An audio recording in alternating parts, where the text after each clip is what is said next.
ઓલા પેલા બાટે ન્યાથી કરવા દે. DK Rathod unit number 4520 DK Rathod unit number 4520 from Bhavnagar. આજે તુષાર બેસાણી યુનિટ નંબર 1-2.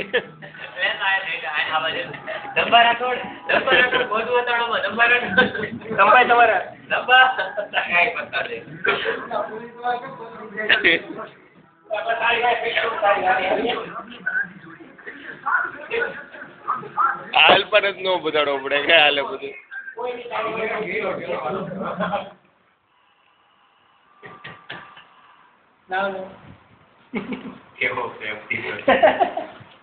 જો પછી આની ઉપર કુંડાળું કરીશું. આ છે કોની તો